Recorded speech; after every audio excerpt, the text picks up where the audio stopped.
Hey everybody, how's it going? Thanks for joining me this afternoon. I've got a what I think is a very interesting topic we're going to be discussing today. A lot of different events around the world, all seeming to kind of add to a growing feeling of global instability. We'll be discussing all these different things that are adding to this, the problems that they're bringing up, why they're connected. But of course, I need to introduce everyone's favorite co-host, American Ostrakon. Thank you for joining me, sir. Hey, Auron. As always, it's great to be here, and I really like the fancy new introduction there. Yeah, It's yeah, we're really upgrading things here, getting professional. I'm Uh impressed. had to stop doing the whole show on duct tape and chicken wire, you know. So trying to upgrade some things here. But yeah, guys, thank you for joining us this afternoon. So at as we're going to dive into this, like we said, there's a lot of events we're going to be covering today, a lot of international events. Excuse me if I'm not 100% on all of these. I've been doing my research, but I am not a international relations person. That's not my strong suit, but I do think that it has a big connection to a lot of things that we do talk about a lot on this channel. So I wanted to kind of go through these because I think they are very valuable.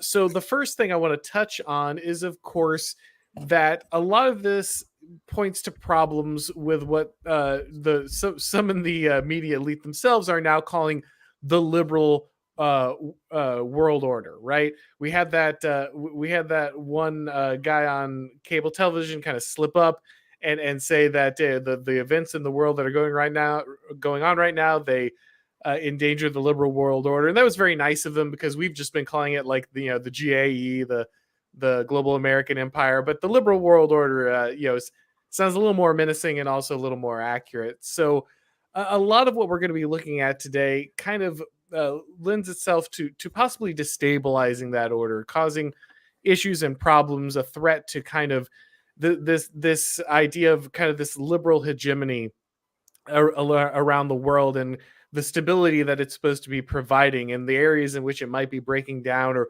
we might be seeing the progress that it's made kind of slowing down and becoming stilted and possibly creating different issues inside different countries that are then impacting the wider supply chain and all those things. So a bunch has happened. I guess the first one, Ostrakhan, that we could talk about is what seems to be this growing farming crisis, right? We have a number of countries where the farming crisis has brought to a head political change, and others where it seems to be on the way. So, what have you seen with these different environmental regulations, how countries are enforcing them, and the impact it's having on kind of their ability to produce food? Sure. So it's the basic issue or the basic problem I'm seeing is that we have economic policy that is conflicting with the realities of food production. And so, for example, within the European Union, we have the policy set out by the EU, which is the European Green Deal. And the goal of that deal is to have zero emissions by have like a zero emissions footprint. So I'm not exactly clear if that means like basically everything be carbon neutral or what the real definition of that, but basically reduction of emissions by the year 2050. And then the goal is to decouple economic growth from resource use, which I don't see how that's possible any way you slice it. That makes no sense to me. But that is the stated goal of the European Green Deal. And of course, their farming is requires the use of materials that cause greenhouse gases, nitrogen, and what's the other one? Like phosphorus. And so obviously those things produce a lot of, according to uh, oh, what's the word I'm looking for? I'm so sorry. According to environmentalists, those processes of which they produce food create a lot of greenhouse gas emissions, and so, but you still have to feed people. So, like, it's a push and a shove, right? Everyone's always trying to get the most out of their hectare or acre of land, as far as how much is going to be produced on that land. But on the other end, they're now telling them that they can't use a lot of the tools they've used in the past in order to produce the food in the quantities that are necessary. Yeah, and one of the big flashpoints for this has obviously been the Netherlands. From what I've seen, it's some of the requirements that they're trying to impose in the Netherlands are reducing output by as much as 70%. So basically, as I understand it, they're reducing the number of like livestock that you can have per acre in the idea that this is going to like reduce overall emissions, this kind of thing. And so this is again reducing output for many farmers by as much as 70%. Obviously, this becomes something that quickly becomes fiscally impossible, right? You can't The cut. land becomes unsustainable to work as farmland if you cut people. If you tell people they can't produce, they have a limit on what they can produce on their land, and they're already near, like every economic system, like even like rent, right? Renting property out. The people who produce these things, hold the farmers' heads, their chins just above water as far as being able to make a profit, and then they eat the rest. And just like rent, right? People are being rented to the point where they're barely able to make their rent, and not actually have any sort of economic progression. And so when you then tell them after they're barely making enough money to be, solvent, that they now have to reduce what they produce by 70%, I mean, it's just something's got to give. Yeah, and so what we're seeing here is that in the Netherlands, they are the farmers have gone to blocking food distribution, right? They're basically saying, look, you're functionally making it impossible for us to live. We can't make a profit. Your environmental regulations are pushing us to the point where basically it's pricing us all out of the ability to actually produce food. And so they're trying to send the message that no food, no farmers, no food, right? It seems like a good idea now, but basically once you have pushed us all off our land, this is what it's going to look like. And so they're physically blocking food distribution centers with tractors, these kind of things. This is a very similar tactic that we saw with the Canadian truckers, right?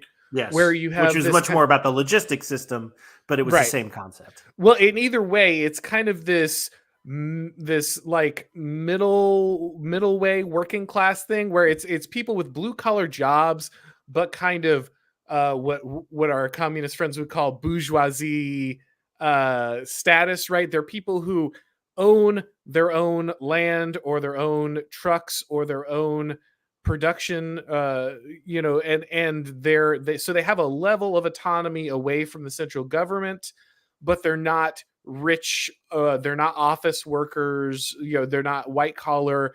They kind of sit in this middle ground. I see a lot of people saying the kulaks, and yeah, it does It feel a is. lot. It is exactly kulaks, yeah, and that's a lot of what it is the pressure on these kulaks to push them away.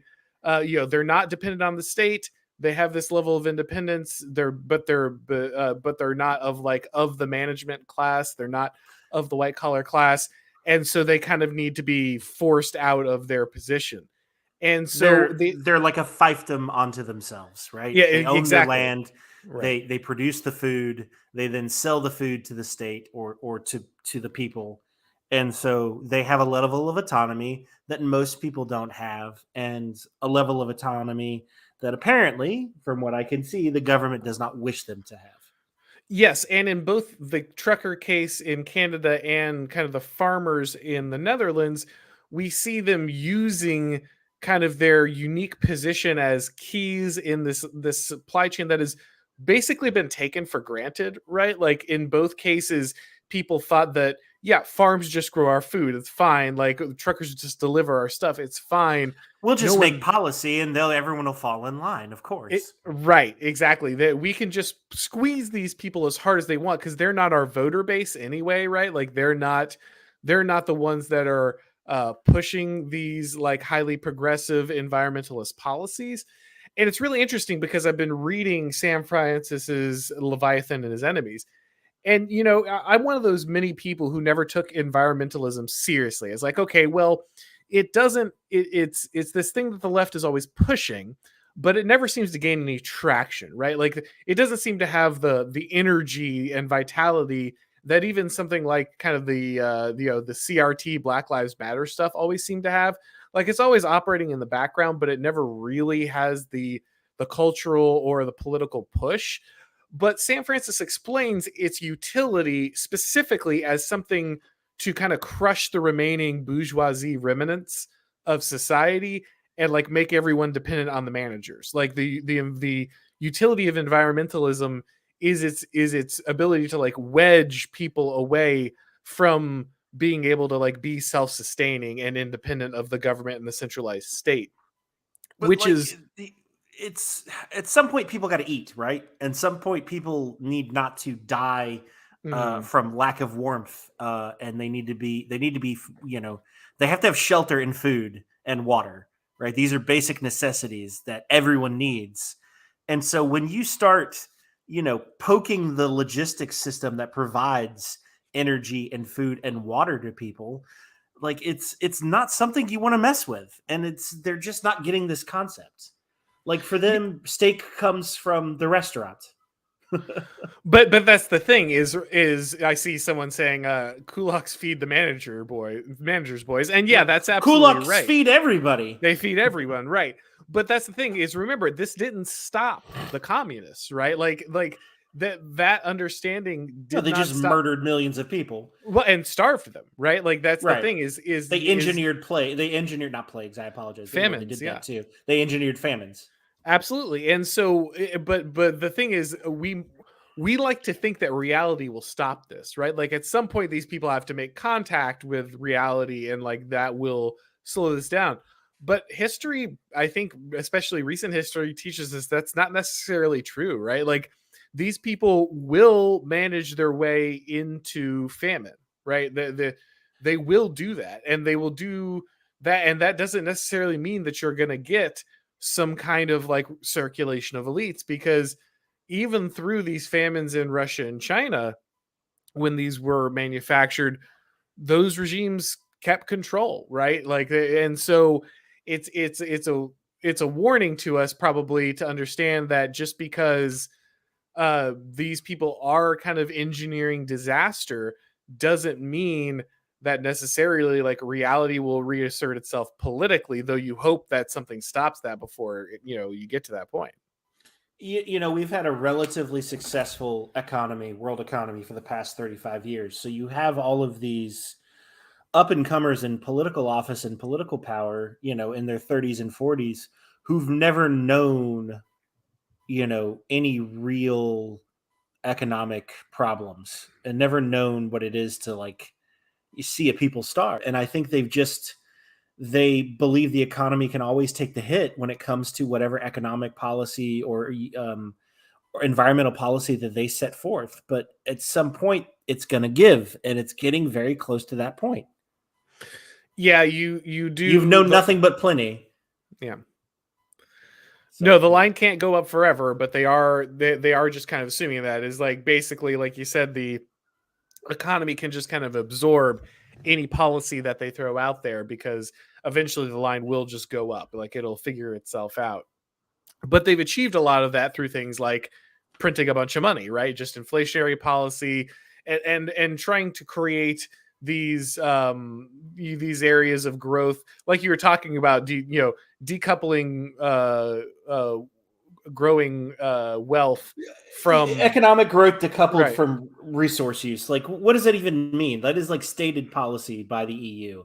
How can you remove economic growth Well, when you from use of resources? That makes well no sense. when you exist in a class that is more or less made all of its money off of inflation and financial rearrangement of things, you maybe believe that, right? Like you look at the boomer generation and maybe the one right after them, and all of their growth came mainly from like the inflation of their housing and the growth of their stock portfolio, right? And you start But thinking, that's well, derivative economics, right? right, That's right. creating wealth based upon basically betting on something else that is actually producing growth. That's a derivative of actual economics. I mean, you can But make money off of it, but you're basically betting on somebody else's bet, and there's no intrinsic value there, if right? you Betting on abstract, right. Sorry, go ahead. no, you're right. Keep going. You're making a good point. I'm stepping No, on top of you. it's just like, I have $100 and you're making bets and making decisions based upon how I'm going to use that $100 does not mean that your money, it's a derivative of what my money is at that point. Or if you want to look at it this way, they're making derivative bets off of the energy being used or the food being produced. And yes, you can make a lot of money off of that, but at the end of the day, you're not actually making money off of some good or product or resource. You're making money based upon what your prediction of what that resource is going to do. And so, yeah, it can make you money, sure, but like it's not real. It's a derivative of what real economy is. And not to mention, like, we've removed not only economic stability, but then like strategic economic stability, meaning, right, because we've interjoined all of these countries that have different political outlooks on the world and fall under different types of governments. You really want to ensure that all of your energy is coming from a country that is openly hostile to you militarily, and then wonder, why you're in an economic crisis. Like, these things are interlinked. No, absolutely. But I think that's the thing is they've abstracted like kind of that economic growth so far away from its origin that they've kind of sold themselves on it's again it's just this myth of infinite progress. We can always create a new frontier. We can always generate a new financial product. We can always create a new sector, energy sector out of nothing. There's always some other opportunity to kind of to open this thing up, and we don't really have to look back at like the original kind of core things like you were talking about that actually drive production and growth. And so I No think matter that how allows advanced them. we get, like, somebody's still got to produce wheat and somebody's still got to take the garbage out. But you can automate it, but it still has to be done. But this happens to every empire, right? Like eventually Rome moves, is relying on Egypt, for Right. its For its grain, bread. like right. And so this is far from a new thing and with kind of the liberal world order, right? This is a mistake that almost every at some point the land in the middle of the empire becomes too valuable as an object of speculation or rent seeking to like grow food on, so you move that operation outside of the empire, and then you assume that because you can do that regularly, you're like cheating the system, but eventually that falls apart, right? Like this is a cycle where there's nothing new under the sun here, where we've just changed the scenery around something that's happened many, many times in human history. You're right. I just don't want to live through the hard times, Auron. I'm happy living through the good times. I don't want to do this. No, Yeah. I'm all joking aside. Right. I mean, history is not is not a straight line towards progress. It's cyclical. I firmly believe this. Yeah. And here we are watching the world economy spin down.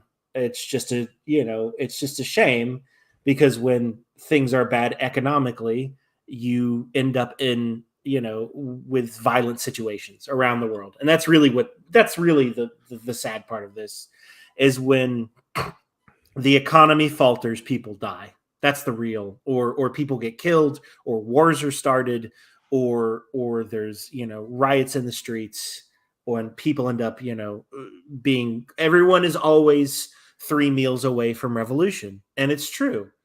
I saw it, on a micro. I learned this lesson very well, in a very microcosm way, when I was 19 years old, living, and I lived through Katrina while I was living in New Orleans, and I saw what hunger can do to people.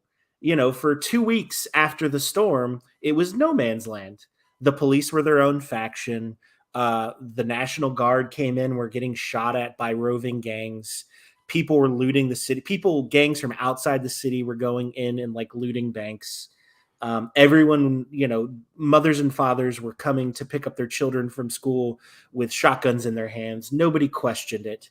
and it wasn't until like the 82nd Airborne set up shop in Audubon Park that law and order through the use of military curfew was actually brought back to the city.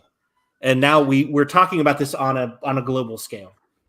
Absolutely. And we know from, a lot of what we talked about in this channel that, most of these societies now are run by foxes, not lions. And so they're not very good with keeping order when these kind of things, start to break They're down. great at keeping order when things are going well.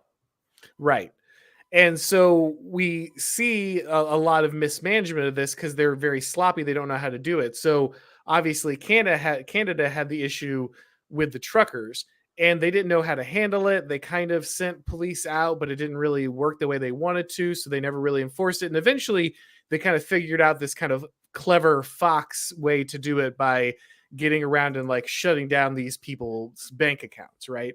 That's how they did it. They shut down the truckers' bank accounts. They shut down the accounts of anyone who donated to them, that kind of thing. But that doesn't work in every situation. Eventually, you can't always use that soft power. So, for instance, in the Netherlands, we've already seen some confrontations with police shooting at different farmers. Apparently, like a 15-year-old, I think, was shot at in one of these demonstrations. And let me, tell me if you've ever heard this story before. A crowd was standing around with a bunch of soldiers. Some people threw some things back and forth. Someone opened fire into the crowd. Revolution, right? Like it's the beginning story of pretty only the much start of almost like every revolution, right? Absolutely, and including the United States. Yes, that yeah, the 100%. Boston Massacre. Exactly.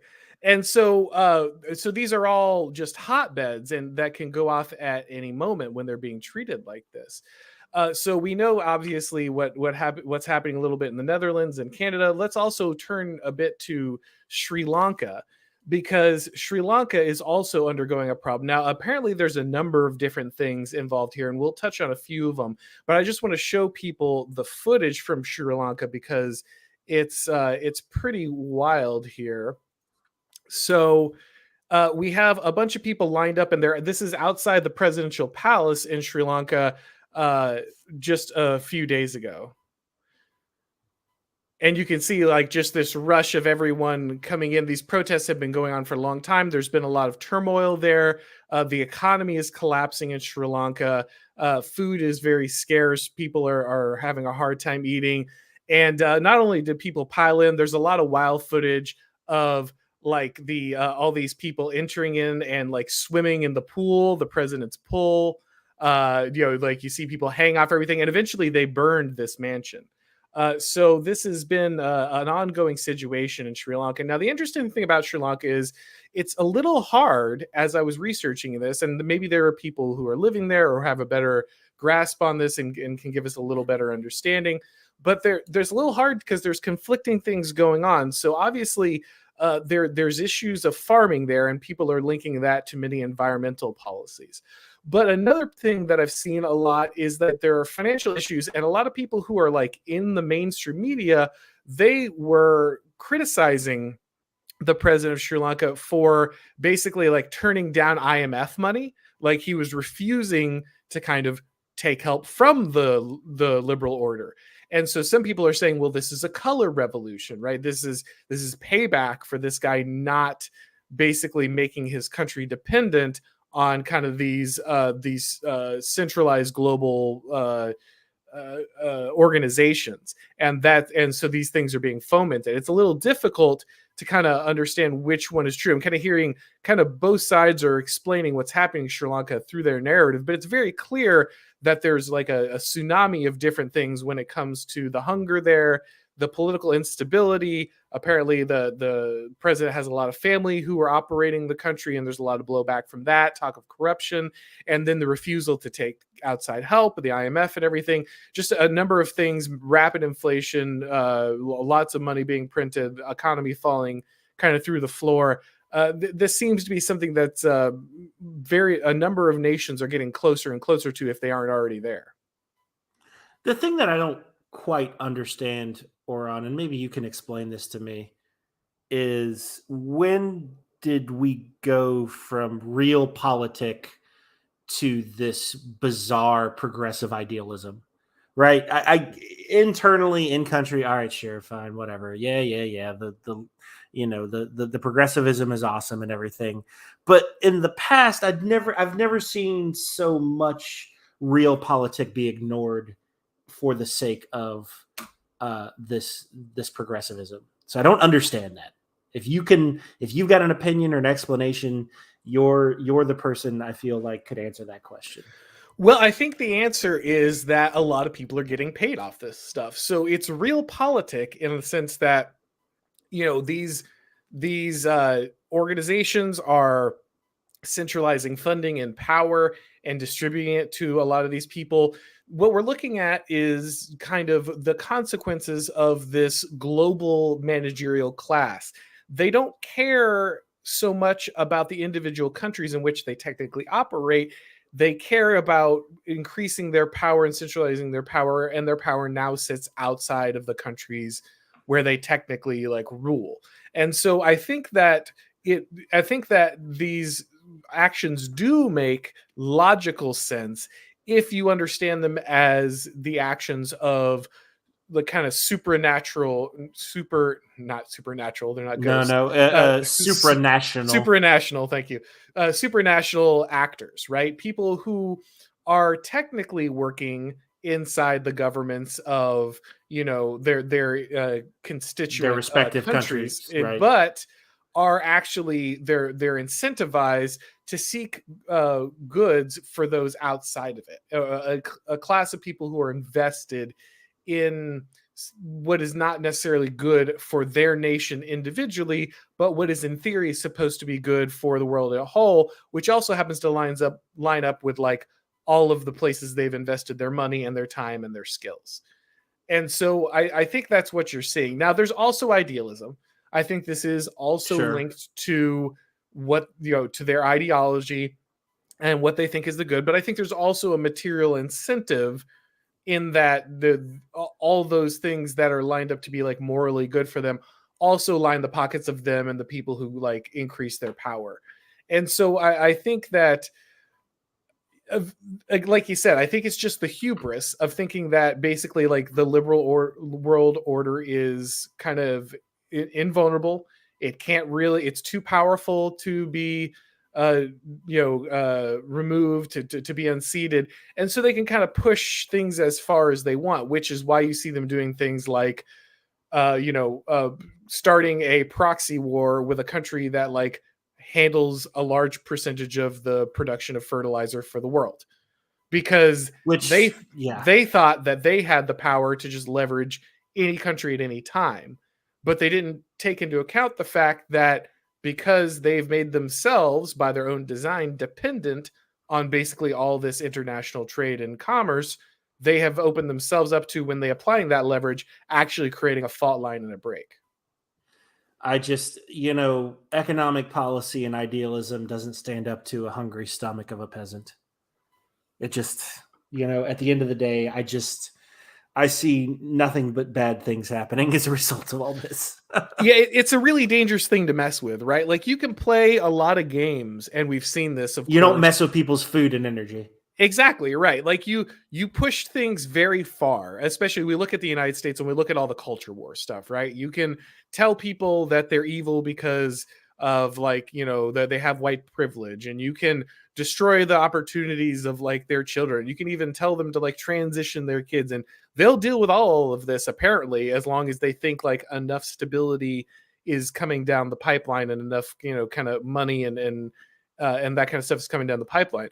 But once it becomes clear that like securing food is a problem, it makes it really hard to get people to continue to focus on those very abstract things that you've told them are like the key, right? Like it's really hard to push these causes that you've made like the entire center of your political the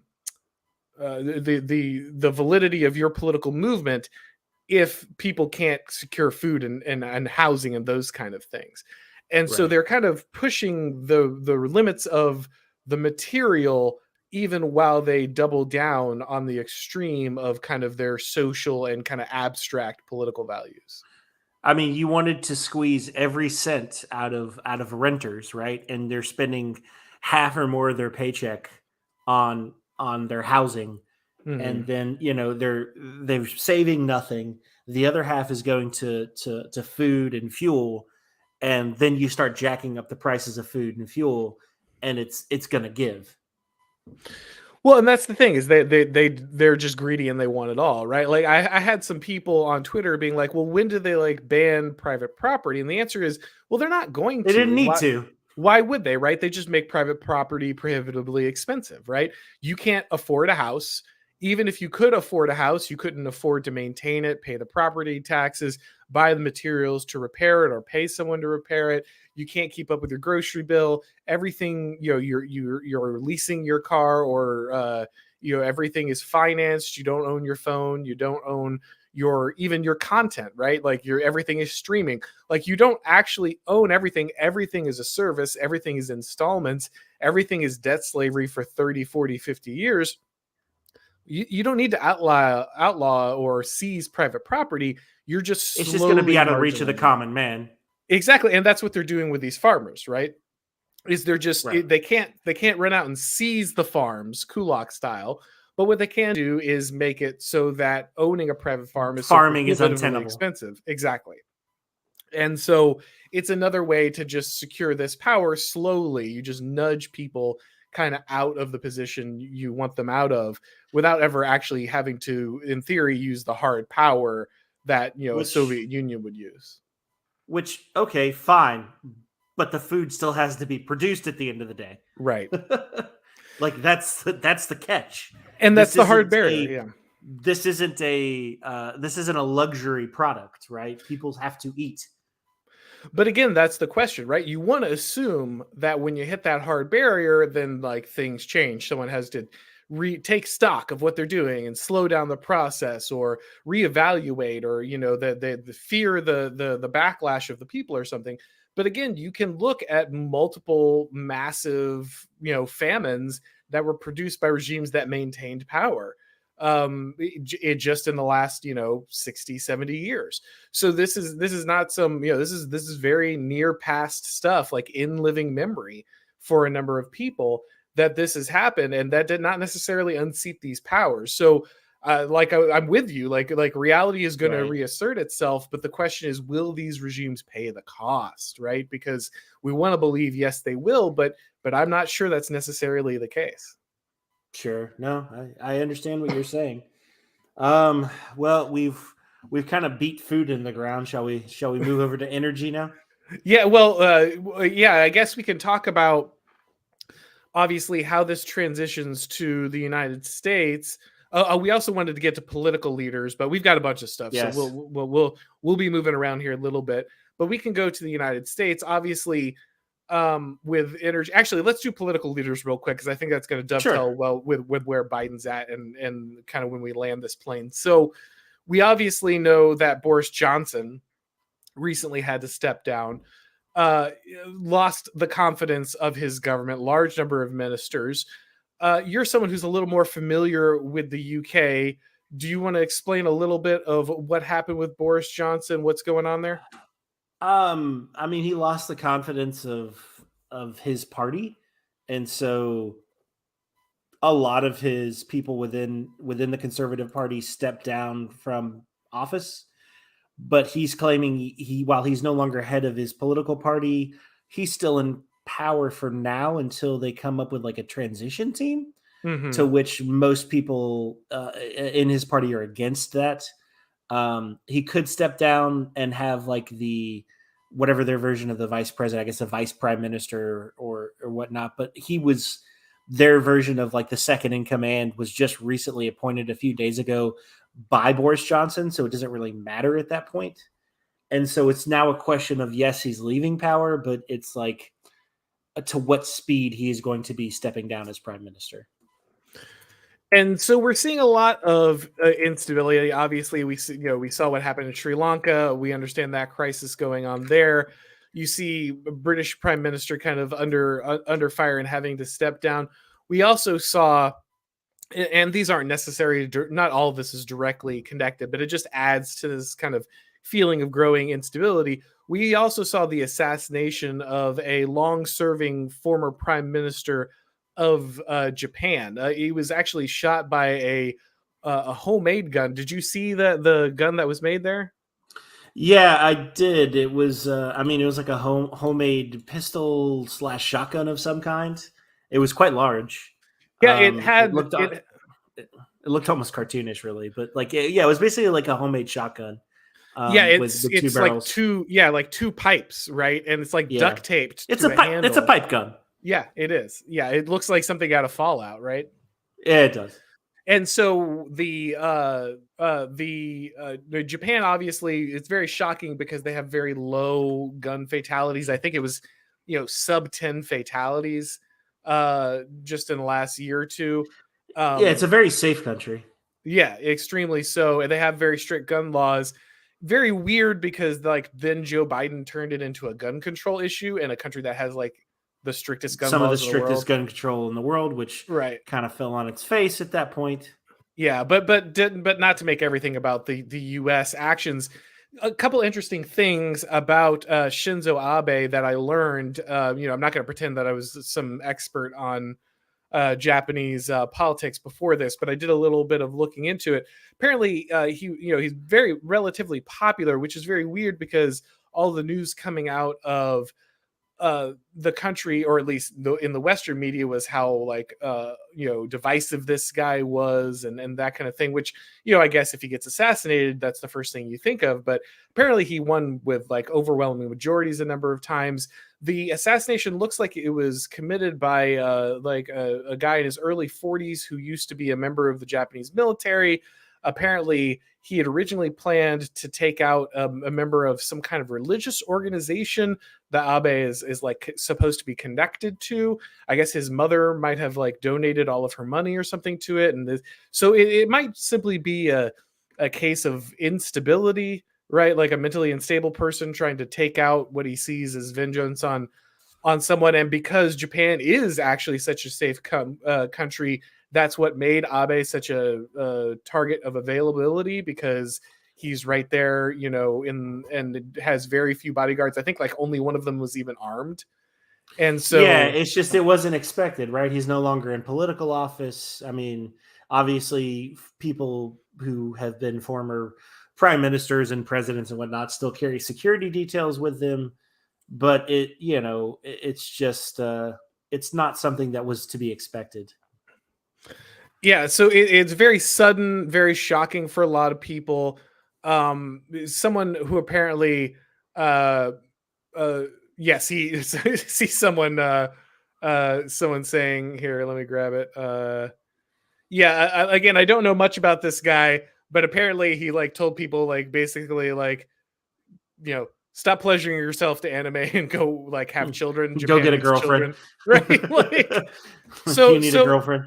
so conservative in just like that sense of like about kind of caring about that. And so actually it's funny, NPR called him, what did they call him first? They called him like a super divisive leader, and like there was a bunch of outcry over that, people kind of saying that. So they like deleted the first tweet about calling him like super divisive, and instead they called him like an ultra nationalist, which is interesting because it's like a nationalist that gains superpowers, right? Like they spill some kind of toxic Radiation or chemical on something. them, right? Yeah. Oh, And I he shouldn't have said that. Let's go with toxic chemical. yeah, but yeah, Japan. Yeah, he didn't turn Yeah. into Godzilla. um No. but but yeah, no, it's very weird the way the Western media kind of responded to this. But again, we see another one of these political instability leaders kind of being attacked in this kind of way, and then that takes us to kind of what we're talking about with the United States, because obviously we know that we've had an escalation from the left on kind of almost directly endorsing political violence, especially when it comes to Supreme Court justices, right?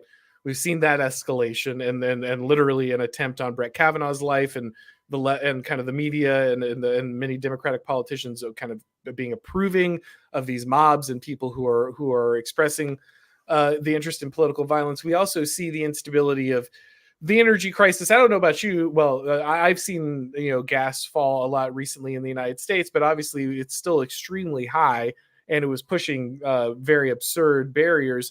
And then we see what is just this week, Joe Biden was giving an address, and he was reading off the prompter, of course, as many presidents do, to be fair.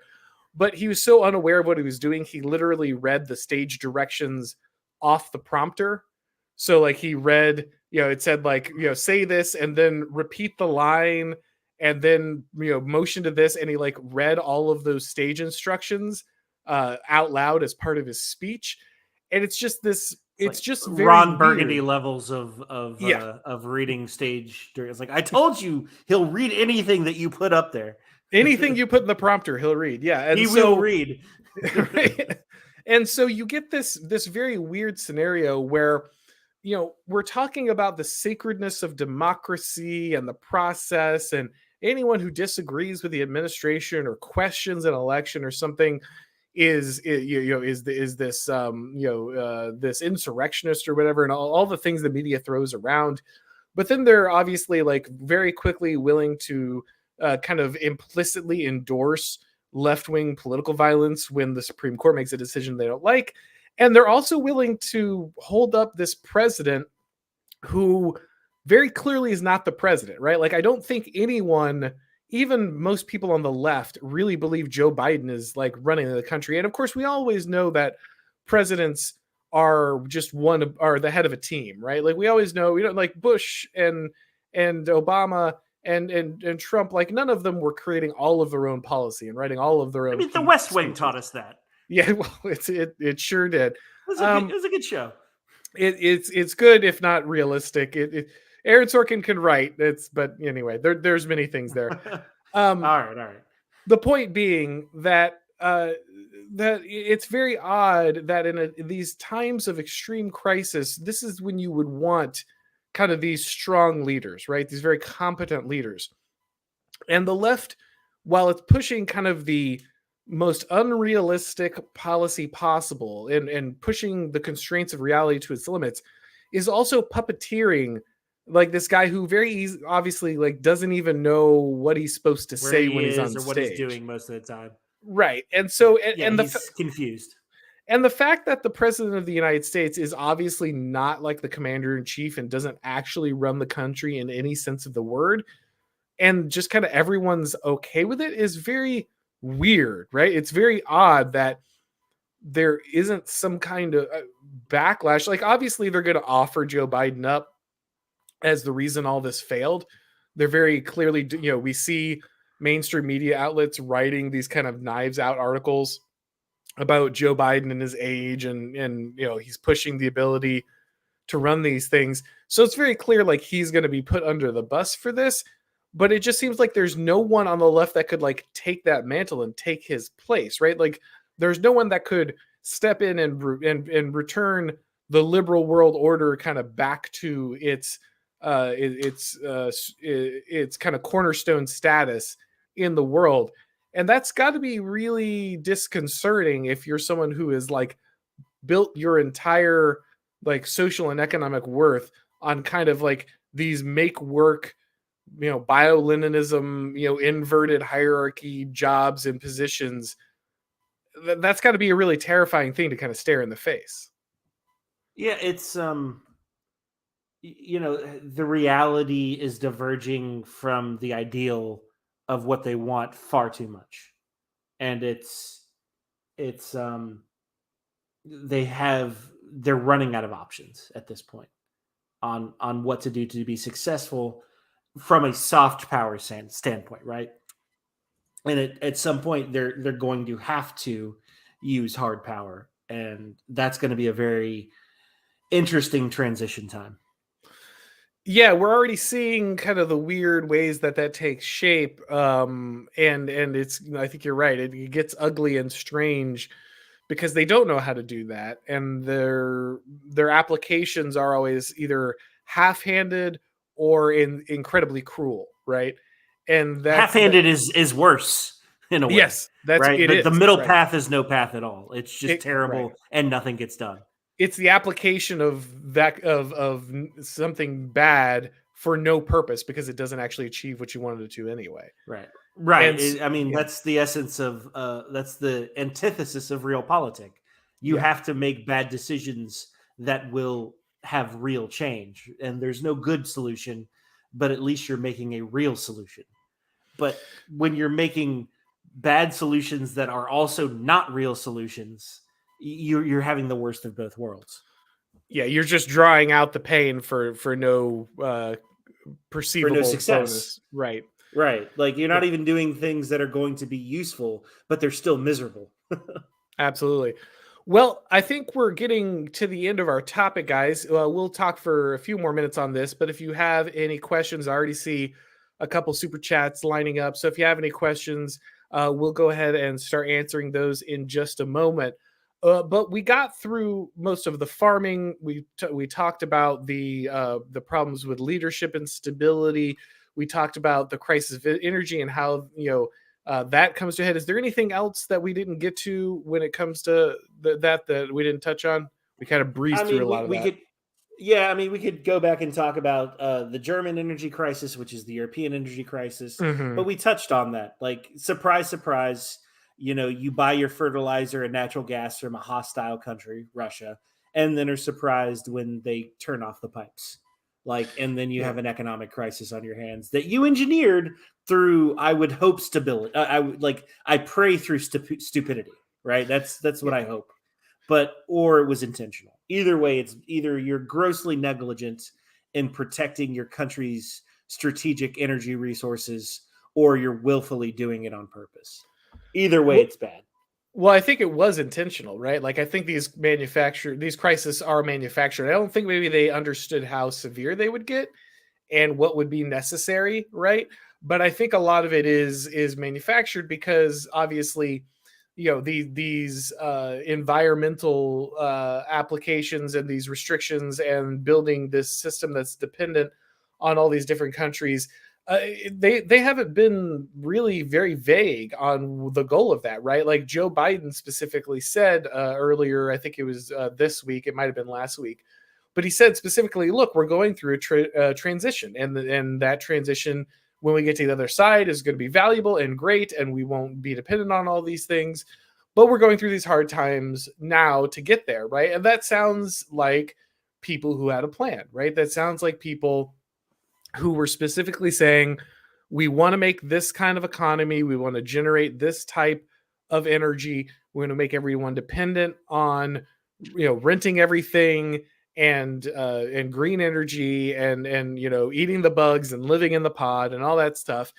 And so we have to go through these hard times. And so the crisis that they're looking at now is just a natural stepping stone to where they want to be, right? So I think maybe they underestimated the consequences, and I don't think they have the ability to pull this stuff off. That's the big thing. Is I think that they The want everything logistics system centralized. isn't in place. You're asking the world economy to shift gears in the middle of an economic depression. Yeah, right It's not after going a to work. pandemic. Yeah. Right. Like it's not going to work. Yeah, Like you're asking to retool the world economy in the midst of it not functioning. well, you had a supply chain, and a global infrastructure that was already kind of naturally falling apart, right? Sure. They weren't able to maintain it. It was losing its momentum. It was the basic things like bridges and train tracks and that kind of stuff were falling apart. And then on top of that, you shut everything down for the pandemic, and you force a lot of And then people you out. didn't even spend that time to work on that infrastructure, right? You Yes. ignored it. Well, even worse than ignored it, in a lot of ways, you made it worse because they forced a lot of essential workers out through things like vax requirements, right? So you lost a lot of truckers, you lost a lot of air traffic controllers, right? Like air traffic in the United States. Construction workers. Exactly. Like these people who you were already having a problem training and retaining and enticing new people to come into those fields, you pushed a lot of the old people out prematurely before you could even replace these people. So you're already looking at infrastructure that was crumbling, a supply chain that was being strained. You're already looking at these different sectors that were already going to have these problems down the road anyway. You add the additional stress of the shutdown of the pandemic, and then you decide that that means it's the best time to then go full speed ahead with this, And double Green New down. Deal. Yeah, double down, push all this ideology through all of your different policies. And yeah, anyone who's mildly sane and has like their incentives based outside of the system can look at the system and say, this is going to shatter and fall apart and fly into a million pieces everywhere. But of course, all the people making the decisions are entirely inside the system, right? They can't look outside of it. So They're treating skilled labor, which takes years to produce, as if they were unskilled labor, and like, you're setting up economic and social policy that affects your skilled labor market, who may not have the same politics as you, right? These nurses and doctors and pilots and truckers and construction workers and carpenters and your military personnel probably aren't, most of them, not all of them, but a lot of them aren't going to have a leftist ideology. But you're treating them as expendable workers, like, oh, we can just kick rid of them one day and then hire new ones the next.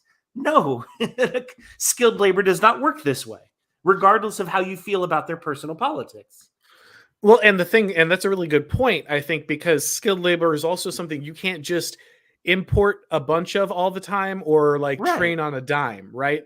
That's been their answer is we'll push all these people out of these positions and we'll just replace them instantly by like immigrating a bunch of people or whatever. We'll just replace them constantly, right? Like the constant churn will solve this problem. But they're pushing out so many people at such a volume from these skilled positions, and like you said, that skilled labor is intensive. It takes many years of training and expertise. You can't just turn around one day and just fill those positions. You have to build like a basis of those people, and they're taking that for granted, and they're counting on the fact that those people will just be there for them in infinite amounts and will have the same policy and political prescriptions they do. And we're seeing that that's actually not the case. Especially, I think the critical juncture is that blue collar but independent, right? Like they don't live off the managerial system, they don't live off the centralized, information economy, and they have enough of their own independence and capital to create problems for the regime. And that's where Sure. that biggest break is being felt.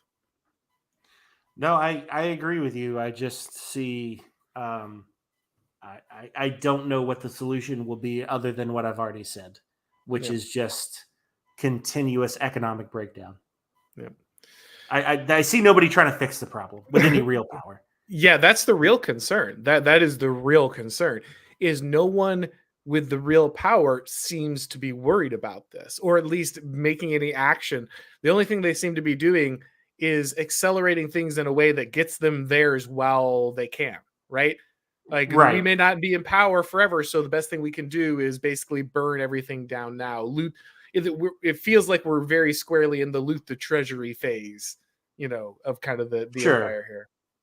But at some point, the we don't even have an economic system where our money has intrinsic value.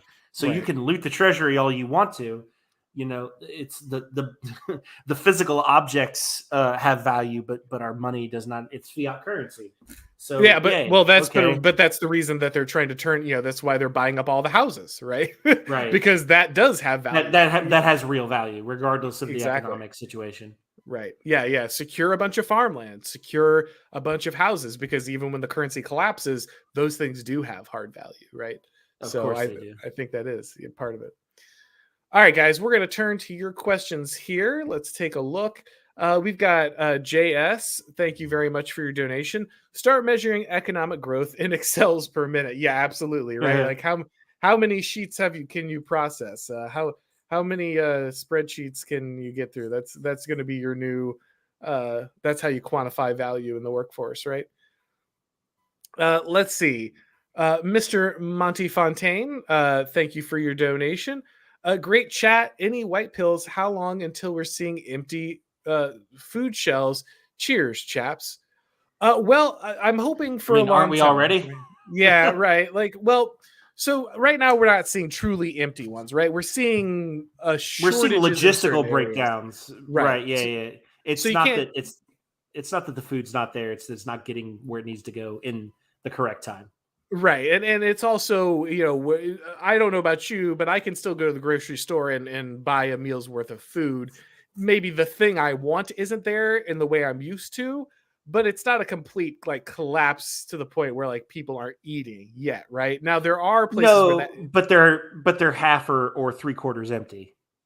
they can be. Again, not so much in my area, but I know it's different around the world, right? So different Sure. areas have different problems. Obviously, you look at a place like Sri Lanka, and that really is like people can barely get one meal a day, right? So that's real crisis level shortages. And then you have places like the Netherlands or Australia where food shelves can be bare, but some of that is a little artificial because it has to do with like trucker protests and things, right? Right, right, right. And then you have the ones where you have kind of that mid grade where it's like you are seeing like half the store isn't there, right? And so you can still eat, but you don't have the abundance you had before. People are waiting in lines for things when stores open, that kind of stuff. So there is a staggering of how much this is actually affecting people when it comes to like food, food availability and shortages on shelves and that kind of thing. Yeah, this is accurate. It's some of it is more of a logistical issue and less of an issue of the food production. But I mean, if you can't get it to the people, it's then an issue. Still, I would argue it's still an issue, Yeah, if regardless it if it's a production issue or a logistics issue. It's still an issue. if it rots in the warehouse or if it never if it just was never made, it's still the people are It's still still a hungry, failure. right? Right, right, right. No, very true, very true. Any white pills? I mean, the good news is, like we said, that at some point there is a cost for this. You can see in Sri Lanka, right, that there's a cost there, right? But the question is when and how it comes. I mean, you hope. I mean, as people who are living in these countries, I would sure like my family to be able to eat, right? Like, so I want to see these. I don't want things to get to this level, and I think that, and especially places like America, we're still a long way off from this, right? There is a certain level, even though the global system is interdependent, especially in countries like America, the food is still grown here, right? It might be specialized, it might be exported. We might go through these really convoluted things through the supply chain to kind of make things, eke out the last little bit of efficiency. But if we needed to retool, food production in the United States to like It could actually feed happen. the nation, it feels like it's still doable, right? Same There's thing plenty of in land. It could right. happen. Same thing to do with energy. So I think there is the good news is I think there is the ability, there is the natural resources, especially in a place like the United States, to right this ship if we end up with leaders that want to, right? Like it would be painful, it would take a lot of work, it would require a big commitment to kind of extricate ourselves from this global dependence and create a system that is more localized and regional and domestic in its production, but it is doable. The good news is we're not like we're not England, right? Like we're not a chunk of rock in the ocean that doesn't produce enough, right? Though I guess England still has a decent amount of farming. But there are countries that really are up the creek if the global system breaks down because don't have the they simply don't have the natural resources to They make don't that have the happen. arable land to be self-sustaining. Exactly. And so there are places where this really does hit harder. And it really is a complete disaster if it happens, as where in other places like the United States, it's simply kind of it would require the political will to restructure things, but it is at least like reality does allow it to happen, right? There isn't a lack of resources that forces you into a much more dire situation. So, Well, the lack of resources create more brush fire wars all over the world, and then we hmm, get involved, and it's messy. It's bad. Like, make no mistake, just because it won't affect you at the grocery store by, in the United States doesn't mean it's not going to have a significant impact around the world. It will. Always does. Yep, absolutely. All right, so RCW here. Thank you for your donation. Hunter Biden knew and filmed everything. I mean, obviously Yeah, probably. the revelations that came from Hunter Biden and the laptop and all these, the things he was invested in, kind of the possibility as a cutout man between his father and the network of political kind of payola that was happening there is pretty crazy. And obviously we know like his personal life and the other things he was attached to were extremely gross, right? It is amazing that none of that really has any blowback on the administration, Biden himself. I mean, it really shows you what They control the protect their media. own. There's Yeah, nothing new there. I mean, no, that's just but it's just yeah. it's the degree to which the media can disappear this stuff. I guess it is still shocking. It shouldn't be shocking. We should be, I guess, jaded enough at this point, but it is still wild. Like just the deluge of things that come out of that reporting and how easy it is for them to just kind of make that disappear. And that's what the fire hose of propaganda is designed to do, right? As long as you can shift the focus of the American people every 10 minutes, then none of this stuff actually ever has to be answered. None of it comes home to roost on the people who are really in power. It is a good thought piece or a good example of the power of the media, though, and being able to shift the view of the American people. Right. I mean, You can it's a kind of almost it's like a master class in just how we can manipulate people.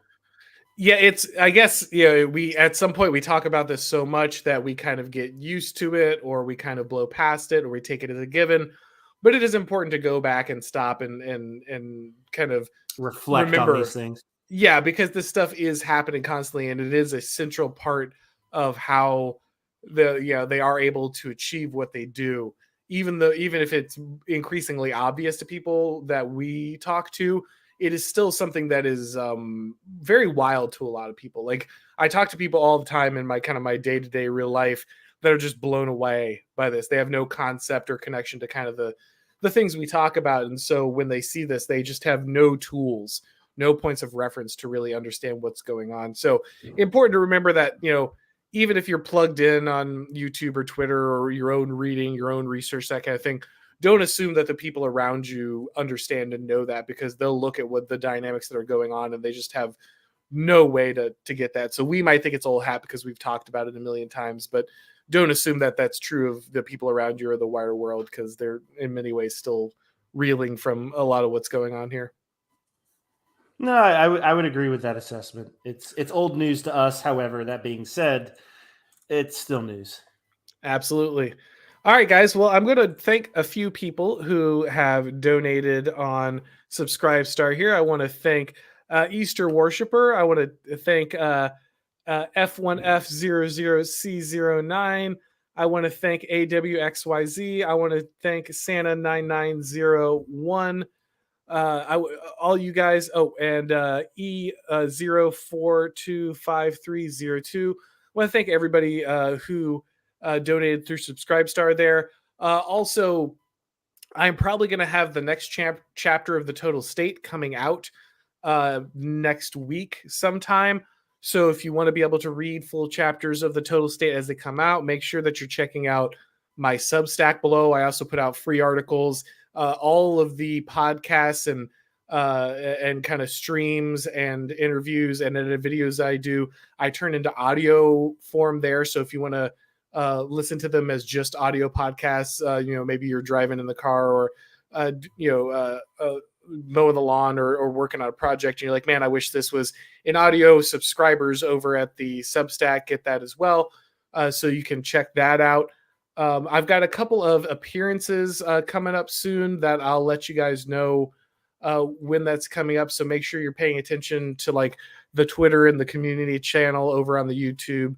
Got a couple of cool appearances lined up, so I'll let you know when those are coming, but make sure to check that out there. And anybody who is still looking for more, the Prudentialist will be streaming at, I believe, 4 o'clock So when we wrap up here, make sure you're getting ready to head over to the Prudentialist because he's got a stream coming up as well. You guys all know him. You guys all love him. So make sure you're checking that out. Looks like we had one more super chat sneak in there. Just Lev for $1. Thank you very much, Lev. Appreciate your donation. But I think we got to anything or everything. Anything you want to say to the people at home, Ostrakon? No, not at this time. I think I said everything I really wanted to say. Okay. As always, I appreciate having the opportunity to speak with you, Auron. I feel like we always have a really good back and forth. Obviously, we'll keep doing this until we don't anymore, I guess. Oh yeah, no, absolutely. Jay is asking about my talk with Benjamin Boyce and Local Distance. I haven't been taking my appearances on other people's stuff and putting it on the Substack because it's not mine. I usually ask permission before I borrow content, even though I was involved in it. It is on someone else's channel, but I could check and see about that in case you guys didn't see that talk. I ended up with I've been on Benjamin Boyce's channel a few times now, and I appeared with him in Local Distance. We kind of had a discussion on liberalism, and it was very interesting. I had never interacted with Local before, so that was a very interesting talk. If you haven't checked that out, you should go check it out. But I can see if he's okay with me turning that into something for the Substack, just for subscribers over there. But anything I make, I put over there. Just to be clear, in case you're wondering, like, why didn't I get that on there? I don't take other people's stuff and move it over unless I have their permission first. So what you're saying, Auron, is you don't post derivatives of economic growth. You post your economic growth. That's right. Only what I produce directly. Well, I guess I did get involved in producing that correctly, but I don't know. I'm guesting on so much stuff now. It's hard to keep track. I kind of have to. I'm getting a lot of requests at this point, so it's hard to keep track of what I need me a Venn diagram of Auron MacIntyre shows. Yeah, yeah. Which ones you're on and which ones you're associated with. And yeah. When the words talk, like when you're on a show, we need to know this. Exactly. Well, and I'm trying to put that stuff on the Substack and the Subscribe Star for people who are checking that regularly, so people can track down all the content. But I'll continue to try to keep on top of that. But thanks everybody for stopping by. Thank you for your donations, everyone who did so. Really appreciate everybody comments on the stream and everything. Always great having you. Thanks again to American Ostrakon for joining me. And as always, everybody, we'll talk to you next time.